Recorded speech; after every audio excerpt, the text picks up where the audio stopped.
ជ័យស្រវឹងធ្លាក់ជ្រួពេកនៅ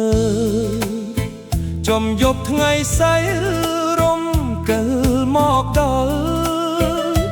យាមបីផុតទៅយាយម៉ៅសែនខ្វល់ចិត្តជ្រួលច្របល់ខ្វល់បាត់ស្វាមី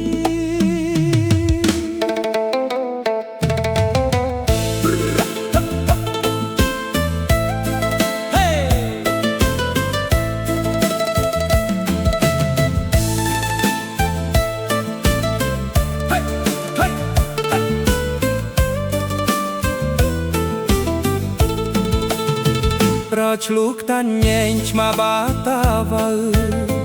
អាណិតយាយមើសោកសៅបាត់តីធ្លាប់ដេករួមរាក់ពីអ្នកតាជ័យរៀងរាល់រីត្រីមិនដែលឲ្យឃ្លាតយាយម៉ៅក្តៅចិត្តទៅបាត់ស្នេហារករឿងតាន់ទីនោះត្រេចចោអុកលុកអ្នកស្រុកភ័យខ្លាច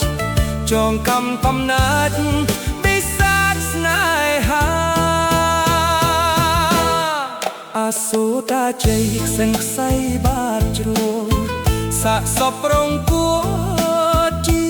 ចំណៃខ្លាយាយដារកដីពេញព្រៃព្រឹកសាអារកអ្នកតាលោឡាបែកខ្នង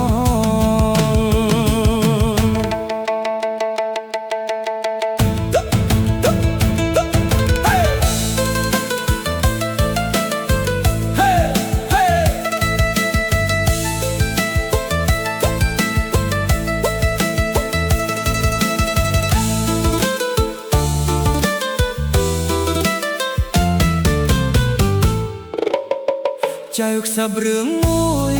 បើជួយអ្នកស្រុកឲ្យបានក្តីសុខផុតទុកសៅមកចៅនឹងសន្យាថារកលឹងសងជូនយាយផ្លឹកសំដងឲ្យបានសប្បាយបើយាយយល់ព្រមលំយាយឈប់ខឹងចៅសូមរកលឹងសែនជាដងបាយឲ្យយាយរួមរាក់ទាំងយកទាំងថ្ងៃលឹងស្មុនតាជ័យដាក់ថ្វាយមកវា